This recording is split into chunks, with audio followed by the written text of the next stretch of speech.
এই কথাটার ব্যাপারে, এই ওয়ার্ডটার ব্যাপারে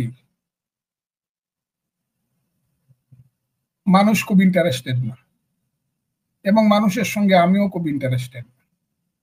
এখন দেশ যাদের হাতে পড়েছে 5ই আগস্টের পরে, তারা এই দেশের কেউই ছিল না একসময়।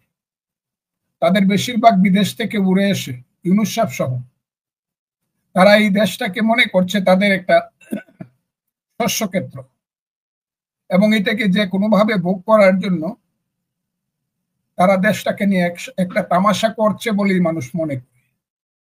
এবং এই ব্যাপারেও মানুষের সাথে আমি একমত। এই সনদ টনদ করার এরা কিন্তু কেউ না। এরা কারা? এদেরকে কারা নির্বাচিত করল? যদি বলেন যে জুলাই বিপ্লব তাদেরকে সেই ক্ষমতা দিয়েছে, আমি বলবো তাহলে এটা জুলাই তো বিপ্লব না। বিপ্লব হলে পর তো সংবিধান থাকার কথাই ছিল না 5ই আগস্টে। এমনকি 8 আগস্টে তো রাষ্ট্রপতির কাছে সংবিধান অনুযায়ী শপথ নেওয়ার কথা ছিল। এখন তো এটা শপথ অনুষ্ঠানটা যেহেতু সংবিধান অনুযায়ী হয়েছে, দেশে রাষ্ট্রপতি আছে, দেশের সরকার আছে, এই সমস্ত কর্মকাণ্ড তো হবে আইন অনুযায়ী, সংবিধান অনুযায়ী। এই সব কর্মকাণ্ড সবকিছু তো জোর করে সংবিধানের বাইরে করা হচ্ছে বলে আমি মনে করি। এটা সংবিধানের ভিতরে না।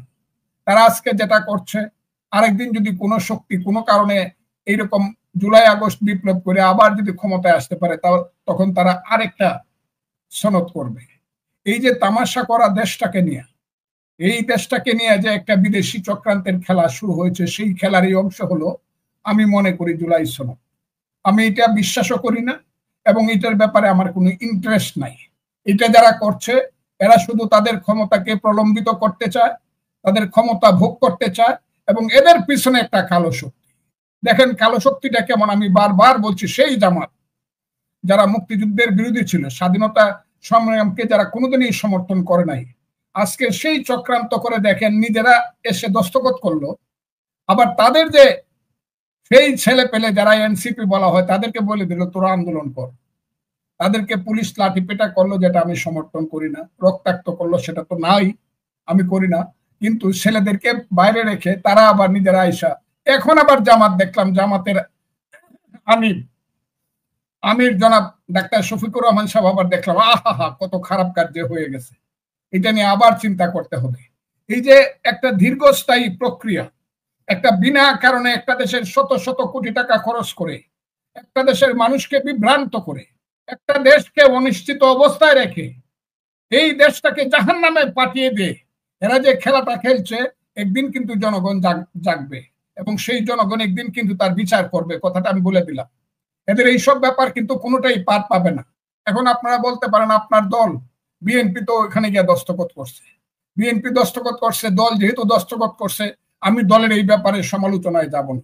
তবে আমি মনে করি শুধু একটা নির্বাচন, ওই যে তারা যে কথাটা বলে, শুধু একটা নির্বাচনের জন্য সবকিছু বিসর্জন দেওয়া যেমন ঠিক না, ঠিক তেমনি নির্বাচনকে দীর্ঘস্থায়ী করার জন্য বিনা কারণে কারণ সৃষ্টি করে একটা দেশের মানুষকে দীর্ঘদিন একটা অসহায় অবস্থার মধ্যে, অনিশ্চিত অবস্থার মধ্যে রেখে যারা দেশের সঙ্গে শত্রুতা করছেন, দুশ্মনী করছেন, সেই দেশের শত্রু এবং দুশ্মনদের কিন্তু একসময় বিচার হবে। কথাটা বলে দিলাম। ওই যে ইলেকশন নিয়ে তো আমি কোনো চিন্তাই করি না। কি ইলেকশন?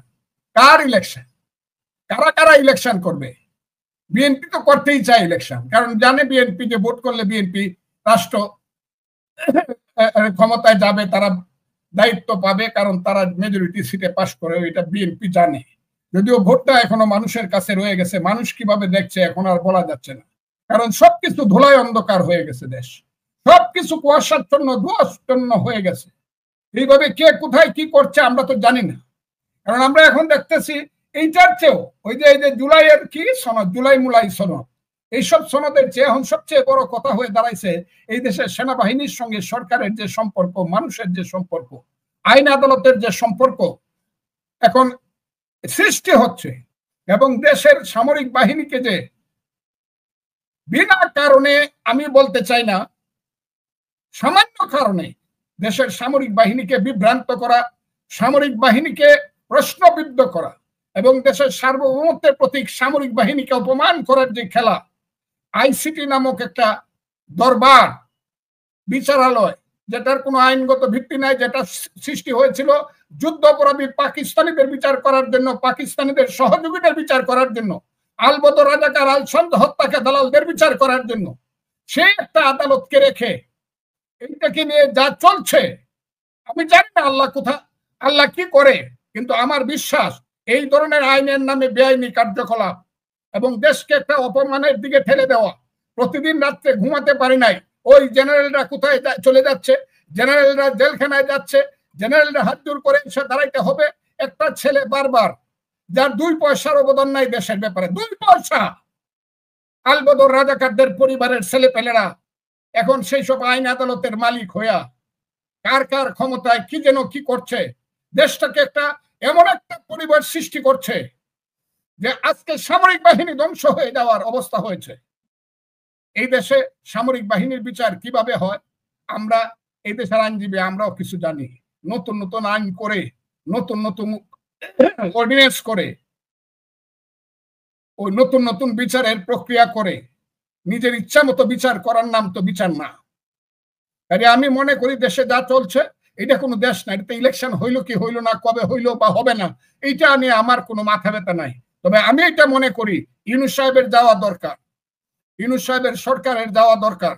এই দেশে যে অত্যাচার নির্যাতন যা চলতেছে, মব জাস্টিস, সেগুলো বন্ধ হওয়া দরকার এবং একটা তত্ত্বাবধায়ক সরকারের প্রকৃত আইনের মাধ্যমে একটা তত্ত্বাবধায়ক সরকার সৃষ্টি করে দ্রুত একটা নির্বাচন দিয়ে এইসব লুটেরা শ্রেণী, এইসব বিদেশি শ্রেণী, এইসব লর্ড ক্লাইভের সন্তানেরা এই দেশ থেকে চলে যাওয়া দরকার। তা না হলে মানুষ কিন্তু যদি সুযোগ পায় এদেরকে ধরতে পারে, টেনে কিন্তু ছিঁড়ে ফেলবে এদেরকে। এই দিনটা কিন্তু আসতেছে। এই দেশটাকে নিয়ে এরা কিন্তু ছেলে খেলা খেলছে, আমাদেরকে কিন্তু তারা অপমান করছে, এদেশের মুক্তিযুদ্ধকে তারা অপমান করছে, ৭১-কে অস্বীকার শুধু করছে না, ৭১-এর সবকিছু তারা তছনছ করে দিচ্ছে। আমি আজকে বলতে চাই যে প্রশ্নটা আপনি আমাকে করেছেন, এইসব প্রশ্নের উত্তর দিতে এখন ঘৃণা লাগে। এইসব ঘৃণিত মানুষ যাদের 2 পয়সার অবদান নাই দেশটা সম্পর্কে, এরা এখন দেশের নেতা হয়ে বসে রয়েছে, আইন করে, আদালত করে, সনদ করে, ইত্যাদি করে। এগুলো কিচ্ছুই মানি না আমি। দেশ একদিন আসবে, দেশ মানুষের হাতে আসতেই হবে, সেই দিনটা আসতেছে, খুব বেশি দূরে না, আমি এটা মনে করি। আমি আশা করি খুব দ্রুত সময়ে আপনি রাজনৈতিক মঞ্চে আপনার যেই রাজনৈতিক প্ল্যাটফর্ম সেখানে আপনি বলবেন। আমি একটু জানতে চাই যে আসলে আমরা আশাবাদী হতে চাই, অনেক যা ক্ষতি হওয়ার, নষ্ট হওয়ার হয়েছে, এই সময় আপনি কিছু সমাধানের পথ বললেন যে সরকারের চেঞ্জ প্রয়োজন। আগামীতে তত্ত্বাবধায়ক সরকারের রায় আছে হাইকোর্টে, সুপ্রিম কোর্টে, সেদিকে মানুষ তাকিয়ে আছে। সমাধানের জন্য বাংলাদেশের রাজনৈতিক সমাধান বোধহয় আগে জরুরি। সেটার জন্য আসলে কে এখন উদ্যোগী হবে? ডক্টর ইউনূসের উদ্যোগে তো আজকে যে আমরা দেখলাম জাতীয় ঐক্যমত্যের কথা বলা হলো, যে 30 দল নিয়ে এতদিন মিটিং হয়েছে, তার মধ্যেও 5 দল নাই। তো এই ঐক্যের দায়িত্বটা এখন সর্বাগ্রে যদি আসে তাহলে বিএনপির কাছে আসে। বিএনপি যেহেতু একটি সবচেয়ে বড় রাজনৈতিক দল বাংলাদেশে, এদিকে চাকসু নির্বাচন আপনি দেখেছেন, চাকসু নির্বাচন, রাকসু নির্বাচন, এগুলোতেও জামাতে ইসলামীর জয় জয়কার একরকম। তো এই প্রেক্ষাপটে আসলে দেশের দায়িত্বটা এখন কার উপরে বর্তায়, কে এই বড় দায়িত্বটা নিবে? এবং আপনারা যারা মুক্তিযোদ্ধা, আপনারা যারা দেশের বিশিষ্ট সিনিয়র সিটিজেন, তাদের কাছে তো এই প্রজন্মের প্রত্যাশা বেশি। মানে আমি স্টেট আপনার কাছে জানতে চাই যে সমাধানের কি পয়েন্টটা এখন কি সমাধানের কি পয়েন্ট কি হতে পারে? নিজের 2টা পরিচয়। আমার প্রথম পরিচয়, আমি একজন মানুষ, আমি একজন মুক্তিযোদ্ধা, আমি এই দেশের একজন সিনিয়র নাগরিক, আমি একজন মুক্তিযোদ্ধা কমান্ডার ছিলাম, দেশ সৃষ্টি যারা করছে আমি তাদের একজন, এটা আমার একটা পরিচয়। আর আমার একটা দলীয় পরিচয় ছিল, এখন স্থগিত আছে। আমি বিএনপি করি এবং বিএনপির আমি মানে আমাদের ভারপ্রাপ্ত চেয়ারম্যান বা চেয়ারপারসনের উপদেষ্টা ছিলাম, এখন আমার স্থগিত আছে।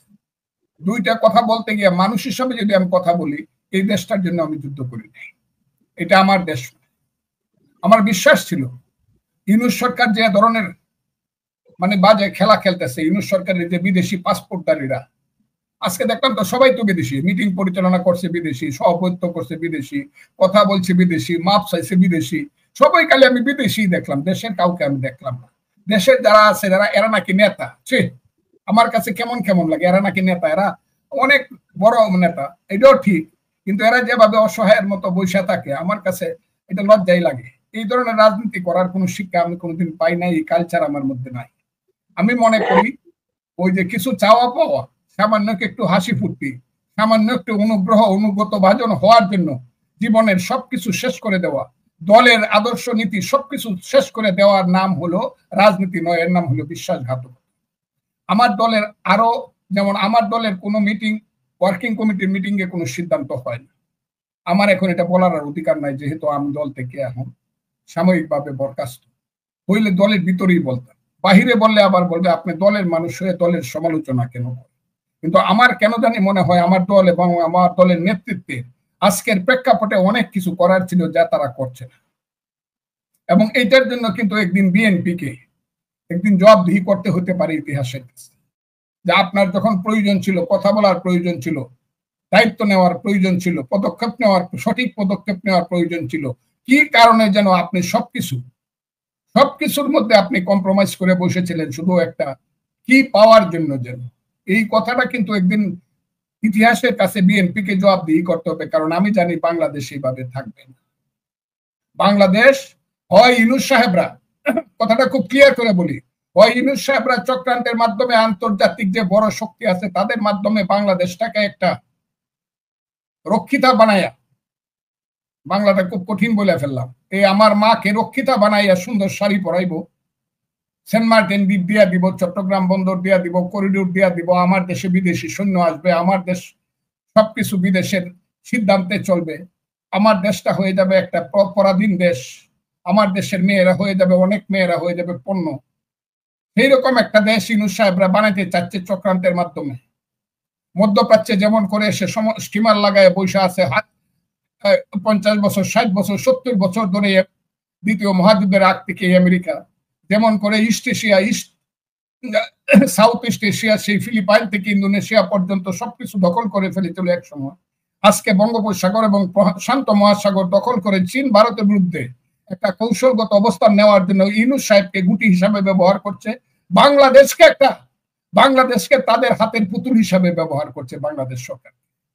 হয় তারা জিতবে, ইউনূস সাহেবরা জিতলে দেশটা বিদেশিদের হাতে চলে যাবে, আর তা না হলে একদিন যারা এই দেশ সৃষ্টি করছিল শত শত বছর যাবৎ আমাদের যে পূর্বপুরুষরা যুদ্ধ করে যে দেশ স্বাধীন করতে পারে নাই, যে দেশের মানুষকে স্বাধীনতা দিতে পারে নাই, যে দেশটা 71 সনে একদিন মুক্তিযোদ্ধারা যুদ্ধ করে এদেশের রাজনীতিবিদদের নেতৃত্বে বঙ্গবন্ধু শেখ মুজিবুর রহমান সহ সামরিক বাহিনীর general Usmani, major Zia, major Khaled Mosharraf, কত নাম বলবো, তাদের নেতৃত্বে যুদ্ধ করে, মুজিবনগর সরকার ছিল তাজউদ্দিন সৈয়দ নজরুলের নেতৃত্বে আমরা যুদ্ধ করেছিলাম, হাজারে হাজারে লাখে লাখে মুক্তিযোদ্ধা, 30 লক্ষ লোক আমরা শহীদ হয়েছিলাম। সেই যে দেশ 2 লক্ষ মা-বোনের ইজ্জত দিয়েছিল, নিশ্চয়ই এই দেশে একটা নতুন একটা চিন্তা আসতেই হবে যে আমরা মুক্তিযুদ্ধের দেশকে, আমার মাকে আমি রক্ষিতা হতে দিব না, আমি আমার দেশকে, আমার দেশের সতীত্বকে রক্ষা করব, আমি আমার দেশে কম খাবো, কম পরবো, আমি বিলাসিতা কম করব, আমার জেনারেলের 9টা বাগান বাড়ি থাকবে না, আমার বড় লোকদের 10টা লুটেরা ব্যাংক থাকবে না, আমার মানুষের বেগম বাড়ি থাকবে না, লক্ষ কোটি হাজার কোটি টাকা বাংলাদেশ থেকে পাচার হয়ে যাবে না, আমার দেশ চলবে মনুষ্যত্ব এবং বিবেকের মাধ্যমে, আইনের মাধ্যমে, গণতন্ত্রের মাধ্যমে, মানবতার সাম্যের মাধ্যমে, ধর্মনিরপেক্ষতার মাধ্যমে আমার দেশটা চলবে। আমি সঠিকভাবে চলার চেষ্টা করব, আমার চিন্তা হবে জ্ঞানে বিজ্ঞানে আধুনিকতায় বাংলাদেশকে পৃথিবীর সমসাময়িক একটা দেশ হিসেবে গড়ে তোলার জন্য। একদিন যে যুদ্ধ করেছিলাম সেই দেশটা আবার ফিরিয়ে আনতে হবে, সেই ধরনের একটা রাজনৈতিক যুদ্ধ কিন্তু হবে। আমি কিন্তু বলে দিলাম, দেশ কিন্তু এই সব রাজাকার আলবদরদের নেতৃত্ব প্রতিষ্ঠা করার জন্য এই দেশকে আমরা সৃষ্টি করি নাই। এই সব রাজাকারের বাচ্চারা প্রত্যেক দিন বাংলাদেশ নিয়ে নেতৃত্ব করবে, আর দেশের মুক্তিযোদ্ধারা এই দেশে কুকুরের মতো রাজপথে থেকে মেরি কুকুরের মতো মরতে হবে। আমরা এই দেশটা সৃষ্টি করি নাই, মুক্তিযুদ্ধের দেশ হতে হবে, মুক্তিযোদ্ধারা আবার দাঁড়াবে, আমি মনে করি খুব ক্লিয়ার। সেইখানে বিএনপির অবস্থানটা হওয়া উচিত মুক্তিযুদ্ধের পক্ষে, যেহেতু এটা শহীদ জিয়াউর রহমানের দ্বারা সৃষ্ট রাজনৈতিক দল। আমি খুব ক্লিয়ারলি কথাটা বললাম, শহীদ জিয়াকে যারা নেতা মানবে, নিশ্চয়ই বিএনপির সবাই নেতা মানে, আমরা শহীদ জিয়ার আদর্শকে মানি, আর শহীদ জিয়ার আদর্শকে মানলে ওই যে 2 পক্ষ আমি যেটা বললাম, 2 পক্ষের মধ্যে বিএনপিকে অবশ্যই মুক্তিযুদ্ধের পক্ষে থাকতে হবে। তার ব্যতিক্রম হলে বিএনপি যদি সকাল বিকালে চিন্তা ভাবনা করে কি করব করতে থাকে, সিদ্ধান্তহীনতায় ভুগে। আমি জানি না বিএনপি নেতৃত্বের উপরে আমার আস্থা আছে। আমার মনে হয় শেষ পর্যন্ত খেলাটা ঠিক মতোই তারা খেলবে, কিন্তু সঠিক খেলতে না পারলে কিন্তু বড় খেসারত জাতিকে দিতে হবে, এবং এইটার খেসারত বিএনপিকেও নিতে হবে। আমি মনে করি বিএনপির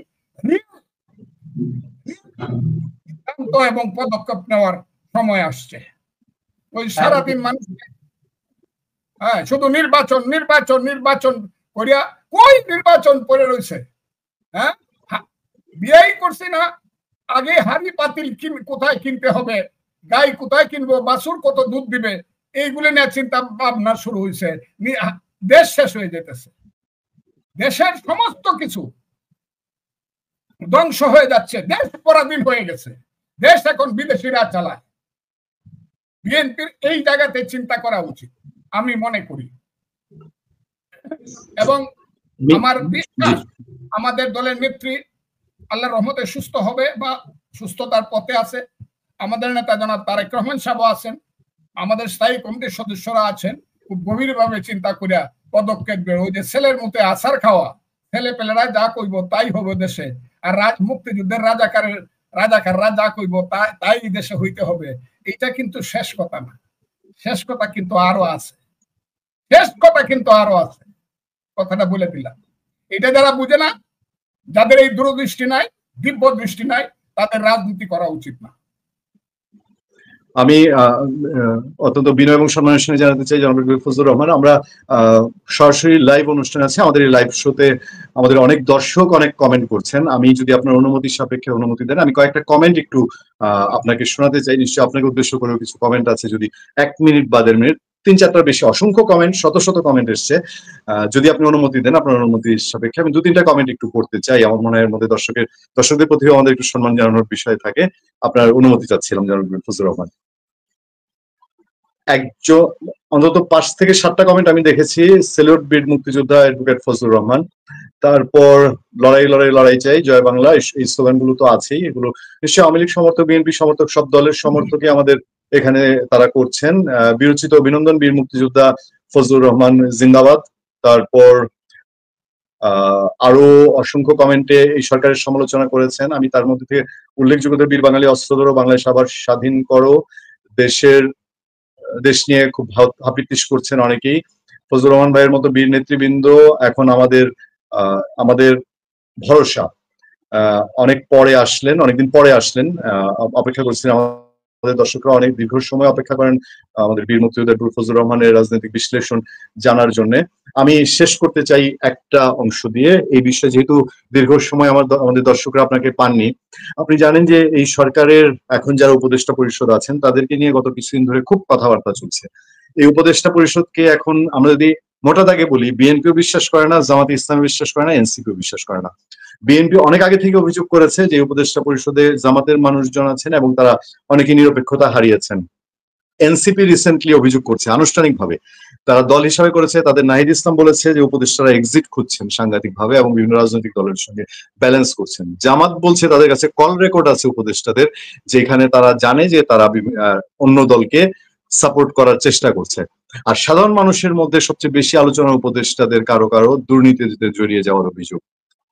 ফজলুর রহমান হঠাৎ করেই এই এক্সিটের আলাপ এবং নির্বাচনের এখনো 4.5 মাস বাকি, এই বিষয়টি আপনি কিভাবে দেখছেন? আমি দর্শকদের উদ্দেশ্যে এই মূল্যায়নটা জেনে আজকে নিশ্চয়ই শেষ করবো। ফজলুর রহমান, 7 থেকে পড়ছি, birds of same feather flock together, সুরে সুরে মাসতুতু ভাই। এটা বিভিন্ন ধরনের কূটকৌশল, এরা সব এক, ইউনূস সাহেব, জামাত ইসলাম, এনসিপি, আরো অন্যান্য যারা আছে উপদেষ্টারা সব এক, কিন্তু এরা নিজেদের মধ্যে রাতের বেলায় পরামর্শ করে কে কি কথা বলবে, কে কার বিরুদ্ধে কথা বলবে, মানুষকে ব্যতিব্যস্ত এবং বিভ্রান্ত রাখার জন্য, সেই কারণে গত 13 মাস যাবত এই কাজগুলো তারা করতেছে। এই যে ছেলে পেলেরা যারা আজকে মিছিল করছে, এরা আজকে দস্তখত করে নাই, কিন্তু জামাত কিন্তু বলছে এদেরকে ছাড়া তো ওইটা পাস হইতে পারে না। এখন ওই যে আপনি মেয়ের বাড়িতে বর গেল না, বরের বাপ গেল, বরযাত্রী গেল, সব গেল, ঢুল গেল, নাগারসি গেল, কিন্তু বর গেল না পাগড়ি মাথায় দিয়া, সেই বিয়াটা কিন্তু হবে না।